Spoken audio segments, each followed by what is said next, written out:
Olá, gente amiga da Rádio Sonho. Vamos falar de calor. Recordes de calor no mundo. Algumas temperaturas chegaram a matar 70 mil pessoas na França no verão de 2003, no calor de 2003.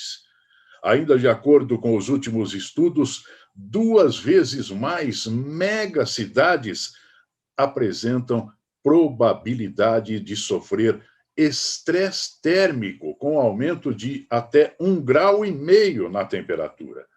As cidades já estão mais quentes que o meio rural.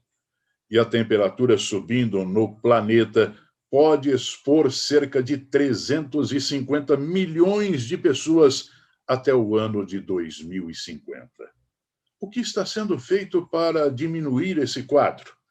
É o que você vai saber agora na entrevista exclusiva com o professor José Marengo, do Centro de Monitoramento de Desastres do Brasil, o CEMADEM. Confira.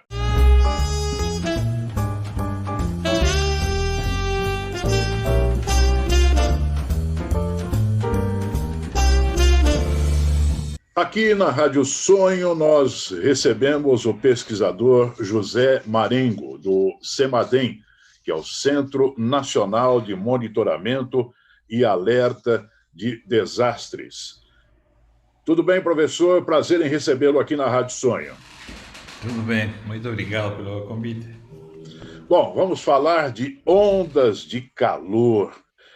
As perspectivas não são boas pelos últimos estudos.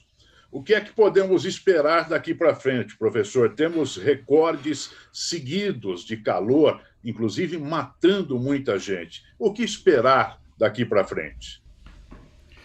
Bom, nas últimas décadas têm acontecido muitos fenômenos de ondas de calor. Nos lembramos em 2003 na Europa, depois na Rússia, na Índia, no Japão. E essas, no caso dos hemisférios norte, têm matado milhares de pessoas. Não? E já estão acontecendo. Não? E neste momento, por exemplo, nós temos frio e uma onda de frio. Então, o que está se observando nas últimas décadas é que os extremos estão virando mais extremos. Ou seja, os verões estão virando mais quentes. Dentro dos invernos, ainda que a tendência desse inverno seja de aquecer, nós temos dias muito frios ou períodos muito frios.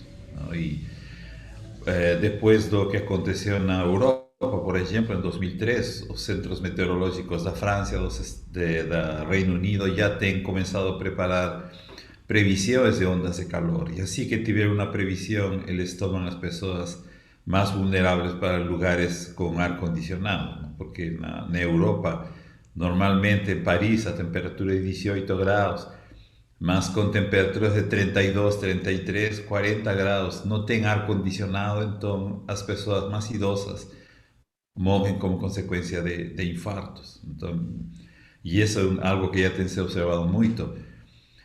E essa tendência é de aumentar. Ou seja, as projeções dos modelos climáticos, particularmente para a região extratropical, mostram um aumento na duração e na frequência e intensidade de ondas de calor, não? E isso passa a ser maior nas grandes cidades, particularmente no hemisfério norte, não? Na região tropical também, mas na região tropical já é uma região quente. Então, ondas de calor aqui no Brasil, por exemplo, tem registros na onda de calor que aconteceu em março de 2010 em Santos. 12 idosos morreram como consequência da onda de calor, não? Mas nós aqui nesta região não temos esses impactos tão fortes como no hemisfério norte, mas sim, de fato, se estariam esperando mais ondas de calor e se as cidades não se adaptam, os governos não se preparam, podemos ter mais fatalidades. Professor Marengo, antigamente, não muito tempo atrás, a gente dizia, vou para o interior, ver aquela terra quente, com sol escaldante. As cidades já estão mais calorentas do que o meio rural? De fato, sim, sim, porque o meio rural já está caloriento, já tem temperaturas muito altas. Eu moro aqui no interior de São Paulo, longe da grande cidade, e é quente alguns dias. Mas o problema das cidades é que, além da tendência, digamos, natural de aquecimento global, é o efeito de urbanização, o efeito das cidades mesmas. Não? O concreto, asfalto, vidro, aço, isso cria seu próprio microclima. Por exemplo, em São Paulo você pode ter 39 graus na Avenida Paulista e no Parque Ibirapuera pode ter 35 graus. Não? Ou seja, em algumas grandes cidades a falta de espaço, de áreas verdes, tem afetado. Não? E quando essas cidades não, talvez foram construídas, não se pensou nesses efeitos de aquecimento global ou mudança de clima. Não? Mas, de fato, sim, as cidades estão mais quentes que as áreas urbanas, não? E as áreas Bom, urbanas estão quentes. a gente sabe que tudo isso é consequência da ação do homem também na natureza, na terra. Exato. O que o senhor entende deva ser feito de imediato para estancar, para parar esse processo que chega, por exemplo, na França, que o senhor citou, a matar quase nos números de pandemia, só superados pela pandemia da Covid, né? O que Sim, fazer para segurar isso? sí, no caso de Europa en 2003 fueron más de 20.000, 30.000 muertos, ¿no? Mas muchos de ellos fueron muertes indirectas, ¿no? Personas vulnerables, personas que ficaron en casa y murieron por estrés térmico porque no tenían aquecimiento, ar condicionado. Ou no caso do Japão e Índia, onde as pessoas morriam nas ruas porque era essa acumulação de pessoas e cidades que não estavam preparadas. Não? Então, se nós pensamos na causa principal, o processo de aquecimento global em geral é um processo natural. Não? As atividades humanas pioram esse processo. Por isso que chegam decisões como o Acordo de Paris, não? De poder limitar as emissões de gases de efeito estufa e com isso tentar desacelerar o aquecimento global.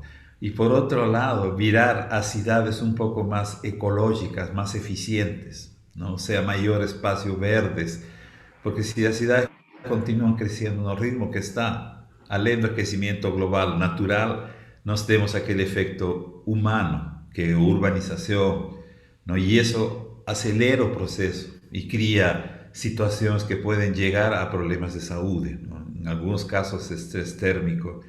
Em outros casos, o calor favorece, por exemplo, as queimadas, não?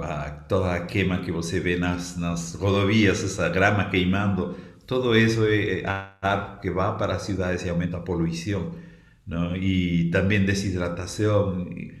Antes, por exemplo, me contavam que pessoas de 70, 80 anos saíam andar livremente na calçada, em Copacabana. Agora estão desmaiando pelo calor e já colocaram como uns chuveirinhos aí. Ou seja, ante isso, adaptação na forma, por exemplo, das pessoas não sair, andarem no pior horário, de que as construções sejam mais ventiladas. Enfim, uma série de coisas que já dependem um pouco dos governos, não? Da prefeitura, do governo federal, não? E porque o processo de aquecimento é irreversível. O que nós temos que fazer é reduzir esse aquecimento, reduzir a urbanização para que o ser humano possa viver mais confortavelmente. Essa é a realidade. Professor José Marengo, muito obrigado pela sua atenção, pelas suas explicações e pelos alertas sempre muito importantes feitos aqui. Muito obrigado, um bom trabalho. Eu que agradeço.